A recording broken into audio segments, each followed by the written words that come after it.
সাজবাতি, তবে এটাই কি তোমার শেষ কথা? হ্যাঁ, এটাই আমার শেষ কথা।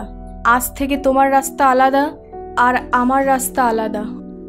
বেশ, তুমি যখন তাই চাও তাহলে আমার কিছু বলার নেই। তাই হোক। তবে আমি তোমাকে কথা দিচ্ছি, আজকের পর থেকে আর কোনোদিনও তোমার সামনে আসবো না। আর তোমার যদি কখনো আমাকে মনে পড়ে, পুরনো ব্রিজের নিচে আমাদের ভালোবাসার সাক্ষী থাকা ওই বকুল গাছটার কাছে এসো। আমাকে না পেলেও আমার দীর্ঘ নিঃশ্বাস তুমি অনুভব করতে পারবে সাজবাতি, অনুভব করতে পারবে। দুর্দান্ত, ফ্যান্টাস্টিক। এই থাম তোরা, অভিনয়টা মোটেও ভালো হয়নি, আর হাততালি পাওয়ার মতন তো নয়। শোন, আগেও বলেছি, আবারও বলছি, কিছু শেখানো এক্সপ্রেশন উগড়ে দিয়ে গড় গড় করে মুখস্থ ডায়লগ বলে গেলেই থিয়েটার হয় না, বুঝলি? থিয়েটার একটা জীবনবোধ, একটা উপলব্ধি, ফিলিংসটাকে ধরতে হবে। তুই ভালো অভিনয় করছিস, কিন্তু আমি ওই অভিনয়টাই চাইছি না। আমি চাইছি একটা ন্যাচারাল কাজ। ওফ, এই সময় আবার কে ফোন করে? এই তোরা আর একবার কর, আমি একটু আসছি। হ্যাঁ ঋতু, বল, এই সময় ফোন করলি? দাদা, মায়ের শরীরটা আবার ভীষণ খারাপ করেছে। মা আবার ওরকম করছে, আর বাবাও বাড়িতে নেই। আমি কি করব কিছু বুঝতে পারছি না রে। তুই শান্ত হ। টেবিলের উপরে দেখ, একটা লাল রঙের ওষুধের পাতা আছে। হ্যাঁ জানি, মায়ের বেশি শরীর খারাপ হলে ওখান থেকে একটা ওষুধ খাওয়াতে হয়। সেটা খাওয়াতে গিয়ে দেখি পাতাটা খালি, ওষুধটা শেষ হয়ে গেছে। তুই তাড়াতাড়ি বাড়ি আয় তো, আর আসার সময় ওষুধটা নিয়ে আসতে পারবি? হ্যাঁ হ্যাঁ, তুই চিন্তা করিস না, আমি ওষুধটা নিয়ে আসছি। ব্যাস ব্যাস, এইখানে দাঁড় করাও।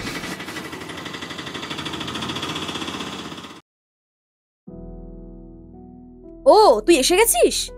এতক্ষণ ধরে ব্যথায় ছটফট করে এখন ঘুমিয়ে পড়েছে। তুই কি ওষুধটা এনেছিস দাদা? হ্যাঁ এনেছি, এই নে। মাকে ডেকে তুলে তুই ওষুধটা এক্ষুনি খাইয়ে দে। কি হলো, আমার মুখের দিকে হা করে তাকিয়ে কি দেখছিস? এই ওষুধটার তো অনেক দাম রে দাদা। তোর কাছে কি টাকা ছিল তা তো আমি জানি। তুই কোথা থেকে টাকা পেলি? উফ, ওসব নিয়ে তোকে ভাবতে হবে না। তোকে যেটা বললাম তুই সেটা কর।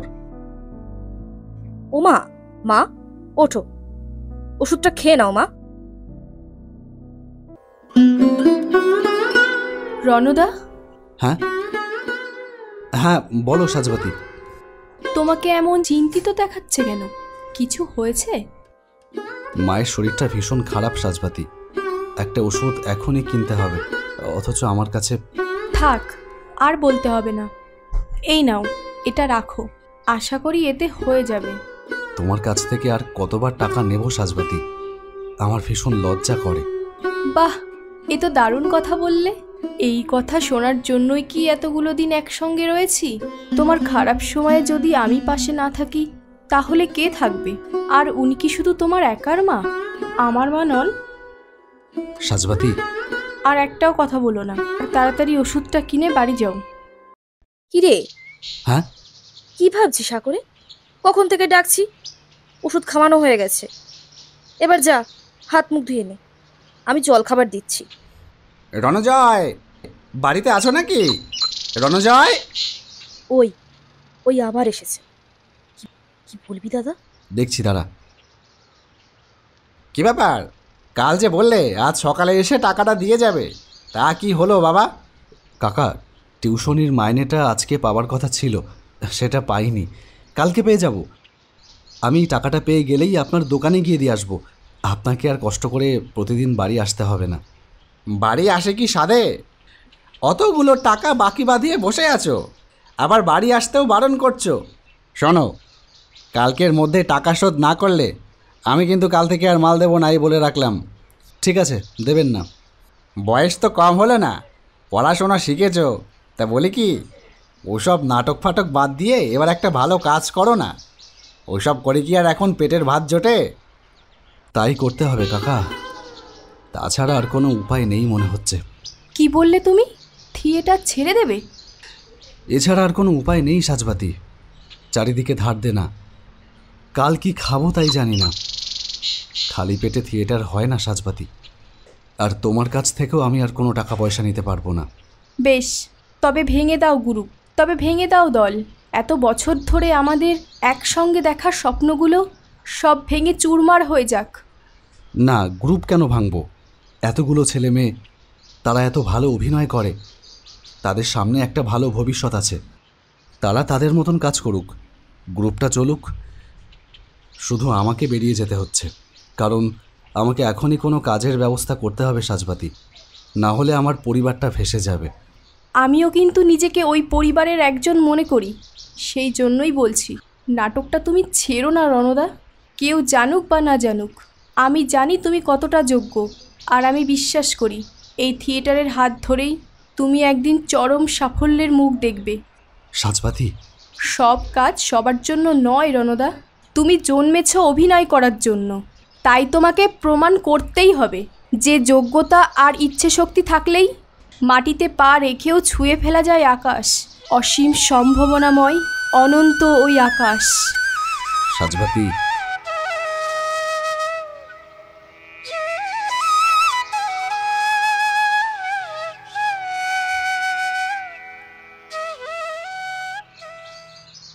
আচ্ছা তাহলে সবাই কিন্তু কাল বিকেল 3টের মধ্যে রেডি হয়ে চলে আসবে।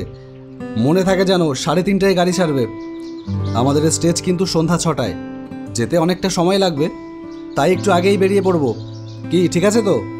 হ্যাঁ ঠিক আছে, আমরা সবাই 3টের মধ্যেই চলে আসব। কালকের শোটা কিন্তু আমাদের কাছে ভীষণ ইম্পর্টেন্ট। শোটা সাকসেসফুল হলে ওখান থেকে কিন্তু আমরা পরপর বেশ কিছু শো পাবো, তাই কাল সবাই সবার সেরা অভিনয়টা দেবে। যাও, আর দেরি করো না, সবাই বাড়ি গিয়ে রেস্ট করো। কিন্তু দাদা, আজ তো ফাইনাল রিহার্সাল ছিল, আজ তো সাজবাতি দিয়ে এলো না। হ্যাঁ, আমিও তো সেই কথাই ভাবছি।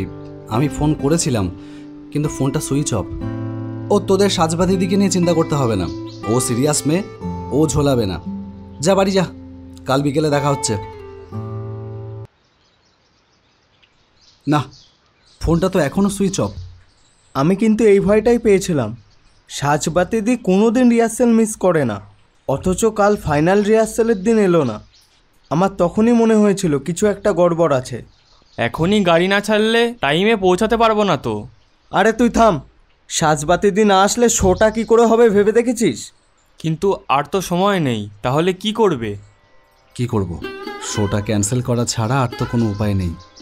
এরপর আরও 1 সপ্তাহ কেটে গেল, সাজবাতির কোনো খবর পেলাম না, ফোনটাও সেই থেকে সুইচ অফ। এই পড়ন্ত বেলার ডুবে যাওয়া সূর্যের মতো আমার অভিনয়ের সমস্ত স্বপ্নও ডুবতে বসেছে। সাজবাতি শেষ আলোটুকু চালিয়ে রেখেছিল আমার মনের ভেতর। ওই মেয়েটার জন্য চিন্তাও হচ্ছে খুব। ও কোনোদিনও এরকমটা করে না, কোনো অসুবিধা থাকলে ঠিক ফোন করে জানিয়ে দেয়, কিন্তু হঠাৎ করে কি হলো কে জানে। ওর বাড়ি গিয়ে খোঁজ নেবার স্পর্ধাও আমার নেই। ওর বড়লোক বাড়িতে আমাদের মতন মানুষদের প্রবেশ নিষেধ। রণদা, তুমি এখানে? আর আমি তোমাকে কোথায় কোথায় খুঁজে বেড়াচ্ছি। কেন হঠাৎ আমাকে খুঁজে বেড়াচ্ছিস কেন? কিছু হয়েছে? রণদা, সাজবাতিদির একটা খবর পেলাম। কি খবর? সাজবাতিদির বিয়ে হয়ে যাচ্ছে। বাহ, তাই তো ভালো খবর। তা কবে বিয়ে? যতদূর খবর পেলাম সামনের সপ্তাহে। ছেলে বেঙ্গালুরে চাকরি করে, বিয়ের পর সাজবাতিদিকে নিয়ে বেঙ্গালুরে চলে যাবে। বুকের ভেতরটায় মোচড় দিয়ে উঠল। অবশ্য এরকমটাই তো হবারই ছিল। সাজবাতি বড়লোক ঘরের একমাত্র মেয়ে, এতগুলো দিন যে ও পরিবারের বিরুদ্ধে গিয়ে আমাদের সাথে জড়িয়েছিল, সেটাই অনেক বড় প্রাপ্তি। এর বেশি আর কি আশা করা যায়? আমি জানি এ বিয়ে সাজবাতির নিজের ইচ্ছায় হচ্ছে না, তবু আমারই বা আর কি করার আছে। রণদা, বল। চলো, সন্ধে হতে চললো, বাড়ি যাবে তো? তুই যা, আমি পরে যাচ্ছি। পাগলামো করো না রণদা। বললাম তো তুই যা। ঠিক আছে, যাচ্ছি। ও, আর একটা কথা বলার ছিল। বল। গাইঘাটা নাট্য উৎসবের আর 1 সপ্তাহ বাকি। তুমি রিহার্সেল করাতেও আসছো না। এরকম চলতে থাকলে তো আমাদের শোটা ফ্লপ করবে। শোটা আমরা করছি না। সে কি, এরকম বললে হয় নাকি? আমরা 1 বছর ধরে রিহার্সেল করলাম এই নাট্য উৎসবটার জন্য, আর তুমি এখন বলছো শোটা আমরা করছি না? এরকম পাগলামির কিন্তু কোনো মানে হয় না। ঠিক আছে, করতেই যদি হয় তোরা কর, তোদের ডিরেকশন তো আমার দেওয়াই আছে। যেমনটা শিখিয়েছি তেমন কাজ করবি, তাহলে এই নাটকটা উগড়ে যাবে। আমি না থাকলেও চলবে। এখন যা। কি যে পাগলামো শুরু করলো কে জানে। রাতের বেলা একা একা এসে দাঁড়ালাম নদীর পাড়ে। আমার লেখার সমস্ত নাটকের স্ক্রিপ্ট, আমার বুকের রক্ত জল করে রোপণ করা এক একটা স্বপ্নবীজ আজ বিসর্জন দেব এই নদীর জলে। এর মায়ায় জড়িয়ে থাকতে থাকতে জীবনযুদ্ধে হেরে যাচ্ছি বারবার। কাগজগুলো জড়ো করে নদীর জলে ছুঁড়ে ফেলতে যাব, এমন সময় পেছন থেকে কে যেন বলল, রণদা। পেছন ঘুরেই দেখলাম আমাকে অবাক করে দিয়ে সাজবাতি কখন এসে দাঁড়িয়েছে আমার পেছনে। সাজবাতি, তুমি এখন এখানে? এসব কি পাগলামো করছো তুমি? কেন করছো? সেসব কথা পরে হবে। তুমি এভাবে এত রাতে এখানে এলে কেন? তোমার বাবা জানতে পারলে কি হবে ভেবে দেখেছো? বাবা আমার আর কিছুই করতে পারবে না, শুধু আমার নিথর মৃতদেহটা আগুনে পোড়াতে পারবে মাত্র। এসব কি আবোল তাবোল বলছো? কিছু আবোল তাবোল বলছি না, যা বলছি তা সত্যি। আমি আর সহ্য করতে পারছিলাম না। বাবা আমাকে ঘরের ভিতর বন্দি করে রেখেছিল, জোর করে আমার বিয়ে দিতে চেয়েছিল, কিন্তু আমি যে অন্য কাউকে বিয়ে করতে পারবো না।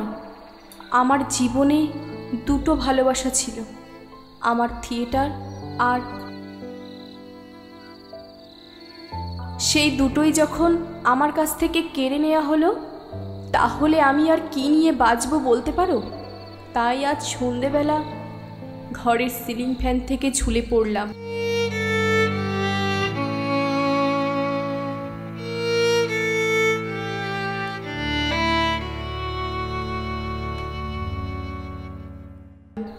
এখন আর কোনো কষ্ট নেই রণদা।